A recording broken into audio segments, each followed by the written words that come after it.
On était dans le 11e, mais c'est pas le geste d'or.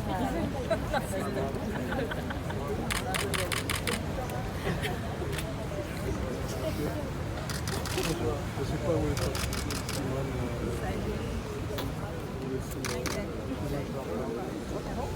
On va attendre l'autre cérémonie. Ah, Moi je t'aime, je t'aime, je t'aime.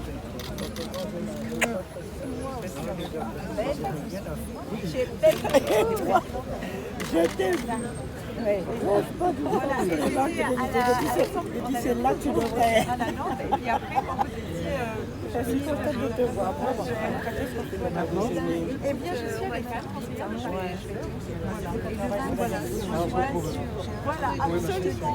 Tu sais que j'ai représenté en résidence. Oui, c'est vrai. Oui.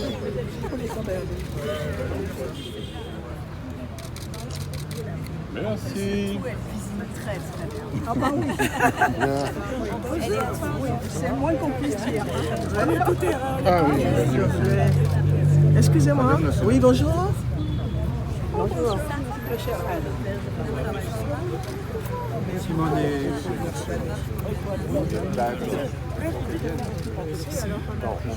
Je vais la chercher. Elle était là. Bonjour. Oui, on a sorti des terminaux. Je vais aller chercher Simone.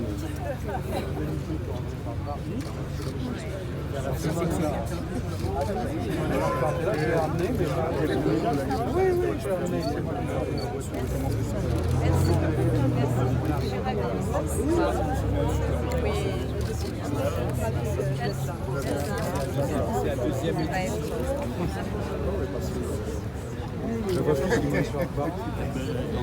Je l'ai amené, mais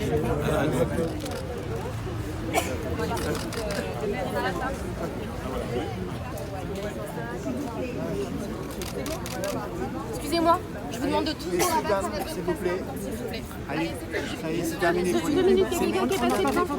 on y va, s'il vous plaît. Avancez, s'il vous plaît. Merci, merci. Là, à gauche. Merci de nous faire l'honneur de venir de Guadeloupe pour marquer ce moment exceptionnel. Merci pour vos paroles qui nous ont tous profondément émus. Car cette cérémonie est bien un moment exceptionnel. Ce n'est pas tous les jours que l'histoire, la mémoire, la littérature et les arts se rencontrent. Et c'est encore plus rare quand la raison de cette rencontre est une femme. Surtout que cette femme ne fut ni une reine, ni une artiste ou une scientifique, mais une ancienne esclave, une rebelle, une condamnée à mort. Pas une femme de pouvoir, mais une femme puissante, absolue. Cette femme, bien sûr, c'est Solitude. Ce jardin lui est dédié depuis le 29 septembre 2019. Nous étions ensemble, Madame la maire de Paris, chère Anne Hidalgo, quand vous avez décidé de baptiser cet endroit de son nom. Vous aviez alors promis que ici serait érigée une statue en son honneur. Eh bien, c'est aujourd'hui chose faite. Solitude, qui a traversé l'inhumanité de l'esclavage dans les Antilles, le bouleversement de son abolition sous la Révolution, la tragédie de son rétablissement sous le Consulat. Solitude qui est morte exécutée il y a 220 ans cette année, par la volonté du pouvoir bonapartiste et à laquelle la République ce soir accorde une juste réparation. Solitude dont la vie est une page d'histoire et un morceau de littérature. L'histoire, elle nous a été racontée par le juriste Auguste Lacour dans son livre Histoire de la Guadeloupe. Le 29 novembre 1802, écrit-il, une femme a été exécutée dans l'île, juste après avoir mis au monde un enfant. Il la présente comme le mauvais génie de rebelle dont il condamne des actes. Et il donne son nom, la mulatresse Solitude. C'est tout ce qu'on sait d'elle. quelques lignes réprobatrices dans un ouvrage écrit 50 ans après les faits. Et pourtant, ce sont ces quelques lignes qui ont rendu le nom de solitude immortel. Car quelle image est plus évocatrice de la barbarie de l'esclavage que celle de cette femme révoltée, arrêtée enceinte et dont on a retardé l'exécution de plusieurs mois afin de lui donner la mort après qu'elle eut donné la vie. Son enfant à naître était une marchandise qui avait une valeur dans ce monde-là. Et ce monde-là, c'était celui de la Guadeloupe de 1802, où Bonaparte avait décidé de rétablir l'esclavage. Des hommes et des femmes se levèrent alors pour s'y opposer. Joseph Ignace, Louis Delgrès, Marthe Rose Toto. Ils étaient libres et ils préférèrent mourir debout, plutôt que de vivre enchaînés. Solitude était avec eux jusqu'au bout, et c'est dans la mort qu'elle est entrée dans l'histoire. Mais si Solitude est honorée aujourd'hui, c'est aussi parce qu'elle est une héroïne de roman. Elle est la figure principale d'une aventure littéraire que vous avez menée ensemble avec votre mari André, chère Simone Schwarzbach. En partant de ces quelques lignes de la cour, vous avez imaginé ce qu'a pu être la vie de Solitude. Elle est devenue le personnage de ce roman d'André paru il y a 50 ans exactement, La Mulâtresse Solitude, un roman qui s'insère dans un cycle littéraire à 4 mains que vous continuez seul aujourd'hui, chère Simone, depuis qu'André nous a quittés en 2006. Avec lui, vous avez redonné une existence à Solitude.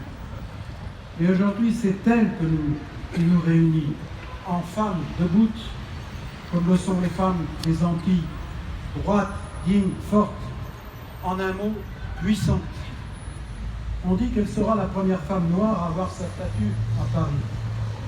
Ce n'est pas tout à fait exact.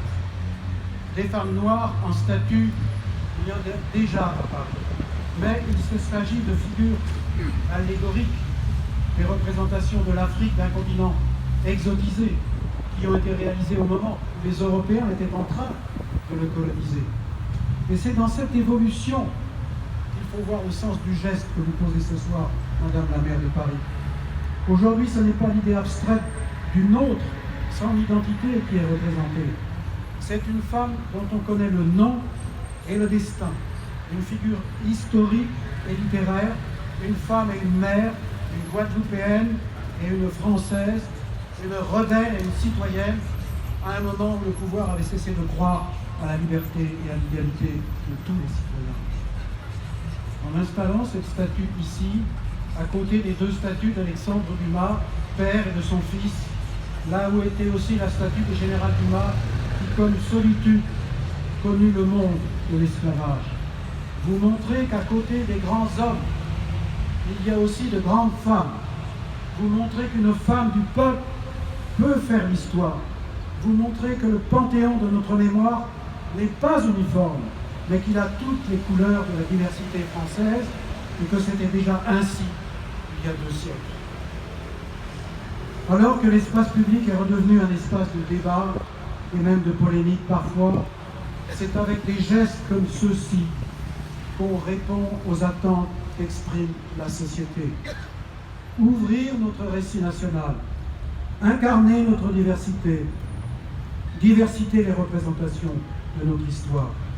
En honorant Solitude aujourd'hui, nous faisons plus que réparer une injustice. Nous redonnons une image, nous redonnons une silhouette, un visage, une présence dans notre vie aux 4 millions d'êtres humains qui furent réduits en esclavage dans les colonies françaises. Aujourd'hui, nous ne faisons pas seulement acte de mémoire, nous faisons, mesdames et messieurs, acte d'humanité. Merci de votre attention.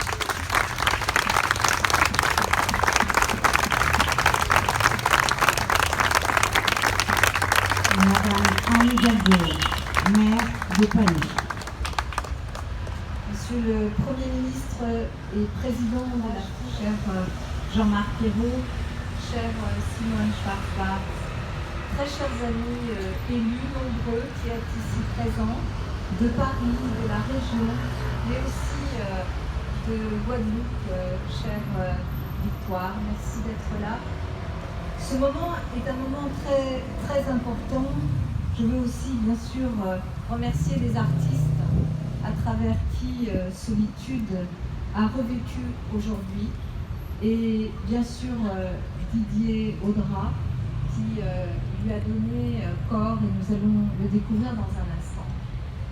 Vous avez parlé de l'histoire de Solitude, de comment elle est venue à nous, grâce à vous, grâce à la littérature, grâce, vous l'avez dit, chère Simone, à votre mari et à vous, au travail que vous avez fait ensemble, mais à votre mari, vous l'avez dit, petit enfant juif qui était resté un petit enfant juif. Et dans cette histoire, qui est celle d'un petit enfant juif qui est resté un petit enfant juif, et d'une femme guadeloupéenne qui, à travers l'histoire de ce roman, a aussi retrouvé l'histoire qui est la sienne, vous nous avez livré à nous toutes et à nous tous, en fait, une histoire universelle. Et ce que nous célébrons ce soir ici, c'est justement cette histoire universelle, que personne ne cherche à s'approprier, mais qui est en fait une histoire qui nous engage toutes et tous. Permettez-moi surtout de revenir sur le sens de ce que nous faisons ici ce soir. Vous avez rappelé Solitude, ce qu'elle a enduré, la vie qu'elle a eue, le symbole qu'elle est devenue, ce symbole de toutes les femmes des Antilles, de toutes ces femmes qui ont connu dans leur chair l'histoire de l'esclavage, cette condition qui niait leur condition humaine et en plus leur condition de femmes dans la condition humaine.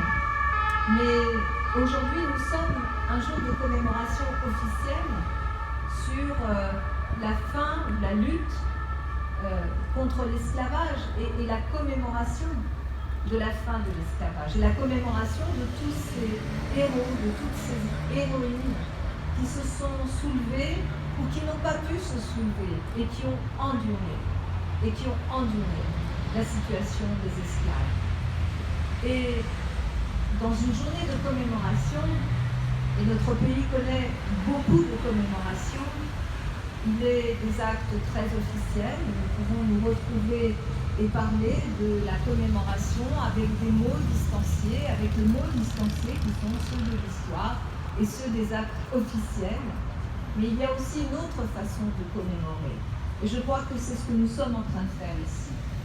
Pour moi, commémorer, c'est bien sûr faire de l'histoire et de la mémoire une langue vivante. Faire de cette histoire et de cette mémoire une langue que nous partageons et que nous complétons, dans laquelle nous ne retirons rien. Il y a des moments terribles de cette histoire qui nous mettent à l'épreuve, y compris dans ce que nous sommes, en tant que pays, en tant que peuple, en tant que république. Mais il ne faut rien mettre de côté. L'histoire, la mémoire, s'invite aujourd'hui dans nos vies, et c'est cela qu'il faut méditer. En quoi cette commémoration est utile aujourd'hui et que peut-elle, que doit-elle produire? Sinon, ça ne sert à rien de se retrouver pour commémorer. Bien sûr, pour porter le souvenir des disparus, le souvenir de ceux qui ont payé de leur vie, comme Solitude, cette épreuve terrible d'inhumanité qu'a été l'esclavage. Et c'est toujours important de se le rappeler. Mais les actes que nous posons, et je suis une femme politique, je suis mère de cette ville, les actes que nous posons doivent avoir du sens par rapport à ceux que nous voulons honorer, mais aussi par rapport à l'avenir. Et cet acte que nous posons est un acte qui honore la mort de Solitude et le symbole qu'elle représente et ce qu'elle incarne de ce qu'ont subi tous ceux qui ont subi l'esclavage. Et c'est un acte de réparation vis-à-vis des descendants de l'esclavage et des descendantes de l'esclavage, à tout le moins. Mais c'est aussi un acte que nous posons pour l'avenir. Et qu'est-ce que nous disons en portant cette statue aujourd'hui de Solitude ici, dans ce jardin qui porte déjà son nom, et dans ce jardin où nous nous étions engagés? Jean-Marc Perrault l'a rappelé, il y a quelques années, à pas simplement donner le nom de solitude, mais lui donner aussi la possibilité d'être là à travers une statue qui représenterait ce qu'elle est, ce qu'elle a été et ce qu'elle reste pour nous. Nous nous étions engagés et nous sommes là, en fidélité, en respect de cet engagement. Parce que je pense que si on veut que l'histoire et la mémoire servent à construire l'avenir, il faut être fidèle. Fidèle d'abord aux engagements que l'on prend, de compléter cette histoire de toutes ces parties, de toutes ces zones qu'on a dit zones d'ombre, ne sont pas des zones d'ombre, elles étaient réelles, bien réelles. La vie de solitude était une vie bien réelle, comme celle des millions d'hommes et de femmes qui sont morts dans l'épreuve de l'esclavage. Donc la fidélité d'abord. Mais la fidélité, c'est aussi un message. C'est aussi un message aux générations qui viennent.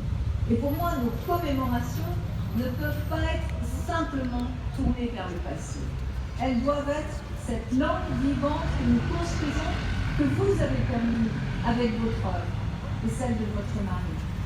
Cette langue vivante que vous permettez, vous les artistes, lorsque vous reprenez les textes et que vous incarnez solitude, que vous reprenez à travers la musique et que vous reprenez bien sûr à travers la sculpture.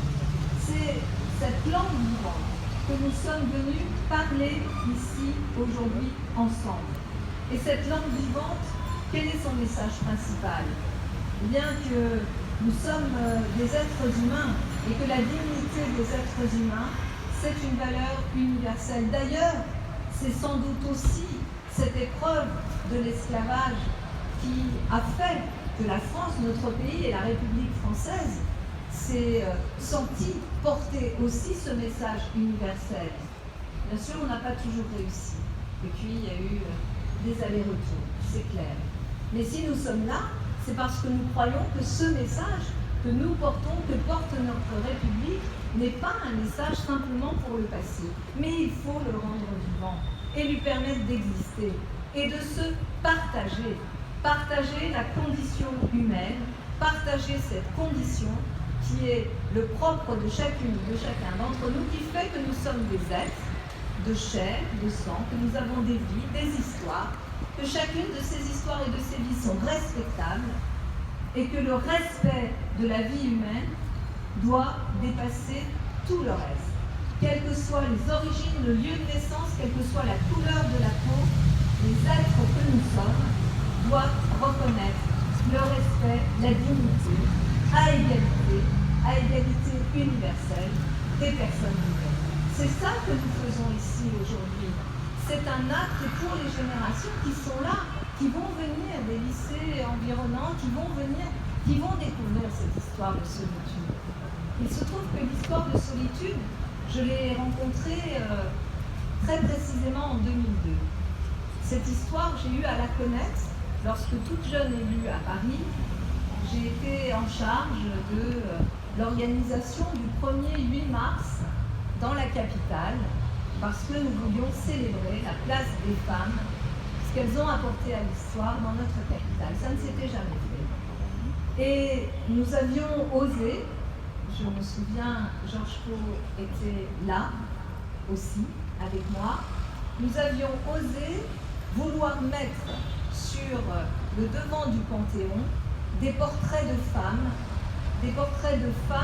pour dire qu'elles étaient aussi ces grands hommes avec un grand H, qu'on oubliait souvent. Et dans ces portraits, Georges m'a fait découvrir solitude. Et nous avons décidé de mettre parmi ces portraits de 8 femmes, de mettre le portrait de solitude au Panthéon. Et à partir de là, l'histoire de solitude a été une histoire que j'ai faite mienne. Et je la porte en mon cœur, mais je la porte aussi dans mon engagement depuis cette époque-là. Et nous retrouver aujourd'hui avec cette statue de solitude ici, c'est aussi reconnaître la part de ce qu'elle nous fait comprendre de notre humanité, mais aussi aux femmes, à la fois de leur force, de leur sacrifice permanent, du fait qu'elles sont toujours les grandes oubliées de l'histoire. toujours les grandes oubliées de l'histoire. Et vous avez permis de faire en sorte que solitude ne soit plus une oubliée de l'histoire. Et pour quel message? Le plus beau des messages. Ce message, oui, qui était sa devise, de vivre libre ou mourir. Le plus beau des messages. Le plus beau des messages qui, dans le temps qui est le nôtre aujourd'hui, doit nous interpeller. Pourquoi, dans le temps qui est le nôtre aujourd'hui, on assiste à nouveau à ce négationnisme débridé? On assiste à nouveau à cette volonté de distinguer selon les origines, les couleurs, les religions.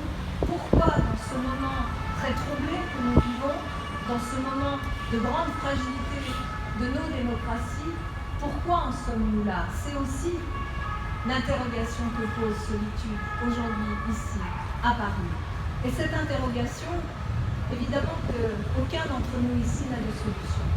Mais simplement, s'interroger, ouvrir son cœur, ouvrir aussi son âme, sa pensée, sa réflexion, pour, en regardant Solitude, s'interroger sur ce que nous faisons du sacrifice qui a été le sien et du sacrifice de ces millions de femmes et d'hommes qui ont péri dans l'esclavage, c'est aussi ce que nous lui devons. Alors cette langue vivante à laquelle je nous appelle à pratiquer pas simplement comme une langue que nous devrions apprendre pour pouvoir échanger entre nous, non, mais pour une langue qui conditionne aussi nos actes. C'est cette langue vivante que nous sommes en train de retrouver ici, et c'est le sens de ce moment si particulier de fidélité, d'engagement et de combat au service d'une femme rebelle que vous avez sortie des oubliettes de l'histoire et qui, plus jamais, ne sera une oubliée. Plus que jamais, elle sera là et nous la regarderons. Et avec notre conscience, nous nous demanderons si ce que nous faisons sert l'avenir, sert l'humanité, sert ce combat pour l'égalité, pour la lutte contre le racisme, tous les racismes, et pour la dignité humaine. Merci à vous d'avoir permis ce moment.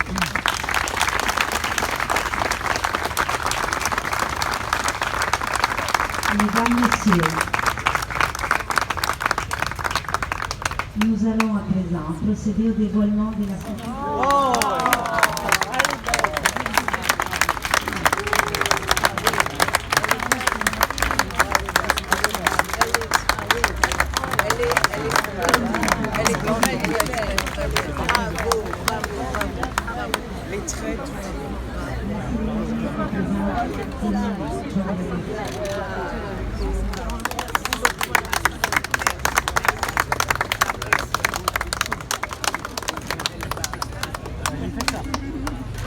De toute façon, la presse va bientôt y aller, vous pourrez prendre une photo. C'est bon pour la presse?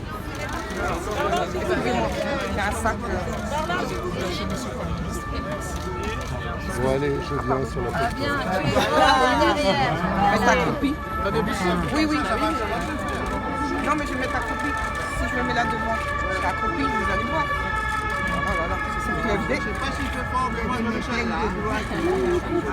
Attendez. Merci beaucoup. Merci on va à vous. reculer un petit peu, on va respirer. Merci beaucoup. Merci, on va reculer, on va reculer.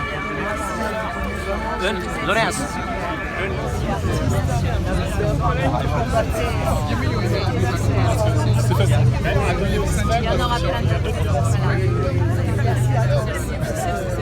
La dernière lecture que j'avais fait, j'étais à cette place.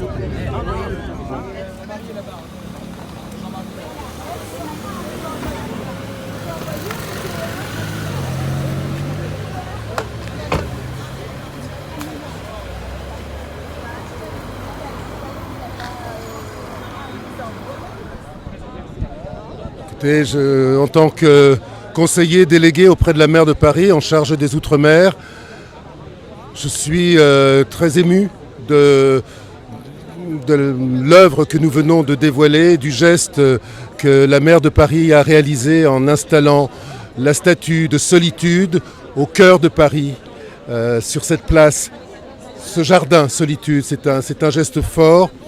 L'œuvre est magnifique. Didier Audra, le sculpteur qui l'a réalisé, qui vit en Guadeloupe, a vraiment réalisé une prouesse, tant dans l'expressivité que dans le sujet qu'il a choisi. On voit qu'elle tient la proclamation de Delgrès qui appelle à la liberté. On voit son geste de femme enceinte qui protège l'enfant à venir et sa détermination à ne rien lâcher. Forme du bout, c'est ça nous qu'a dit, c'est ça. Et voilà, donc je suis vraiment très très ému, très heureux de cela. Nous sommes à notre place, nous faisons acte de mémoire, nous faisons acte de souvenir, nous faisons acte de commémoration et nous faisons acte pour l'avenir de ce qu'il ne faut pas oublier, de ce qu'il faut connaître, de ce que nous devons apprendre et savoir.